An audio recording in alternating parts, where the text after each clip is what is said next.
পাহাড়ের প্রান্তিক এলাকা লাভায় এবার শিক্ষার পরিকাঠামোয় নতুন ইতিহাস রচনা হলো। গোর্খাল্যান্ড আঞ্চলিক প্রশাসনের ইঞ্জিনিয়ারিং দপ্তরের উদ্যোগে লাভা উচ্চতর মাধ্যমিক বিদ্যালয়ের 4 তলা ভবন নির্মাণের শিলান্যাস সম্পন্ন হয়েছে এক উজ্জ্বল অনুষ্ঠানের মধ্য দিয়ে।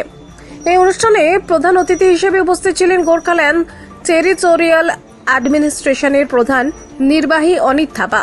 তার সঙ্গে ছিলেন বিধায়ক রুদেন সাদা লেপচা, উপপ্রধান নির্বাহী সঞ্জবীর সুব্বা এবং প্রশাসনের একাধিক শীর্ষ আধিকারিকেরা।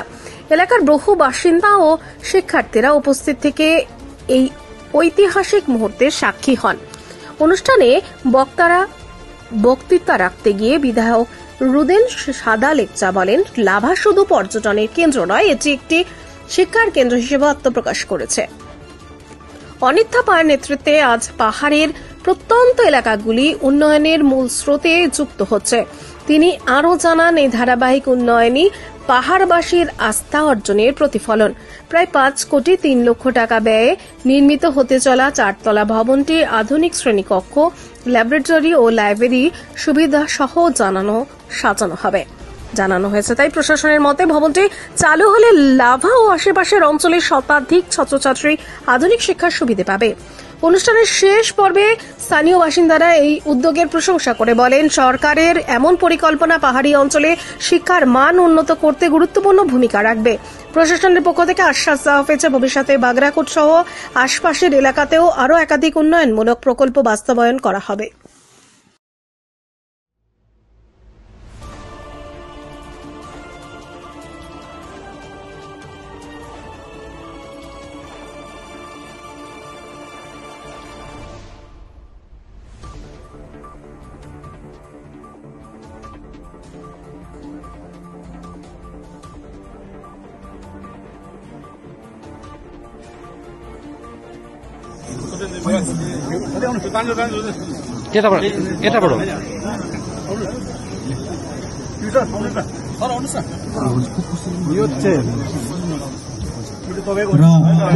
कार्यक्रममा अब हामी अर्को चरणमा laying of foundation stone for new school building of Labha higher secondary school वा लाभा उच्चतर माध्यमिक विद्यालयको नयाँ अनि भव्य पाठशाला भवनको निर्माण हेतु आधारशिलाको स्थापनातर्फ लागिसकेका छौं।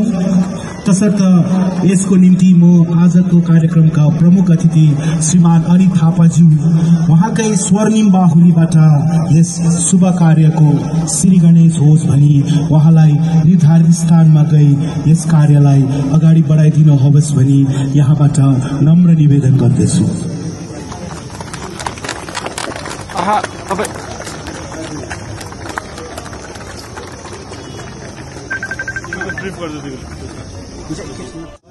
सम्पूर्णलाई अभिवादन टक्राउँछु। यसै लाभाको यस पवित्र स्थानमा बडो हर्षका साथ लाभावासीलाई बधाई दिँदै र विशेष सम्पूर्ण लाभा अनि कालिम्पोङको पक्षमा आदरणीय तथा सम्माननीय अध्यक्ष जिटिएलाई यो समय म धन्यवाद दिन चाहन्छु। यसरी कालिम्पोङको निम्ति उहाँले विशेष ठूलो दिलले लाभाको उच्चतर माध्यमिक विद्यालयको यो शिलान्यास गरिनु भनेको लाभाको निम्ति मात्र होइन, सम्पूर्ण कालिम्पोङले गर्वबोध गर्छ अनि सम्पूर्ण कालिम्पोङवासीले उहाँप्रति आभार व्यक्त गर्छ। त्यसरी नै 41 को तल बाख्राकोटमा पनि जो अगावै शिलान्यास भइसकेको हो त्यसको पनि भवन यसबाट घोषणा गर्न चाहन्छु। अब भने त्यो सेन्सन भएको छ र त्यहाँका मानिसहरूलाई पनि यो समयमा बधाई टक्राउन चाहन्छु। र लाभाले यति मात्र होइन, धेरै अरू परियोजनाहरू पनि प्राप्त गर्नेछ। त्यो कुरा अघिबाट मैले भनिराखेको छु। यहाँ ग्राम पञ्चायतका प्रधान मसँग हुनुहुन्छ अनि यसै एरियाका सभासद कुमार भाइ मसँग हुनुहुन्छ अनि धेरै लडाइँहरू लडेपछि लाभाले धेरै आफूलाई अगाडि लाभा सम्पूर्णले अगाडि लगिराख्दा आज 5 करोड 3 लाखको यो शिलान्यास गरिनु लाभाको निम्ति एउटा ऐतिहासिक दिन म भनेर यो ठाउँबाट घोषणा गर्न चाहन्छु। र निश्चय नै यसरी लाभाले अनित थापाको लिडरशिपलाई जो ग्रहण गरेको थियो त्यसले एउटा फाइदा लाभाले पाइराखेको छ। यति मात्र होइन, यसपछि हामी लगतै कालिम्पोङ सर्किट हाउसमा एउटा हेल्थ रिलेटेड मिटिङ छ, त्यहाँ लाभाकै विषयहरू पनि उठ्नेछ। यो अघिबाट पनि यहाँ अरू प्रोग्राममा आउँदा मैले भनेको छु कि लाभाले एउटा बीपीएससी पाउनुपर्छ अनि त्यो अघिबाटै सूचित हो, तर त्यसलाई फन्डको अनि त्यसको गभर्मेन्टको नोटिफिकेसनको आवश्यकता छ र निश्चय नै हामी लगातार त्यो विषयमा लागि परिराखेका छौँ र विदिन डिसेम्बर एउटा पोजिटिभ एउटा रिजल्ट लाभालाई अरू दिन सक्छौँ भन्ने कुरामा म यस मौकामा तपाईँहरू सम्पूर्णलाई आश्वासन पनि गर्न चाहन्छु र योभन्दा म धेरै भनिराख्दिनँ। आज धेरै लामो कार्यक्रमहरू छ। लाभा त्यसै पनि व्यस्त भइराखेको ठाउँमा अनि हामी सड़कको बीचमा यो कार्यक्रम गरिरहँदा अरू यातायातलाई अनि या विशेष धार्मिक अनुष्ठानलाई बाधा पुग्छ भन्ने उद्देश्यले आज हामी धेरै राजनीतिक कुराहरू र प्रशासनिक कुराहरू यहाँबाट गरिराखेनौँ। यति मात्र हो, लाभालाई अनि सम्पूर्ण स्कुल पक्षका सम्पूर्ण टिचर्सहरू स्टुडेन्ट्सहरू सम्पूर्णलाई बधाई दिँदै म यो शब्दलाई अन्त्य गर्दछु। धन्यवाद।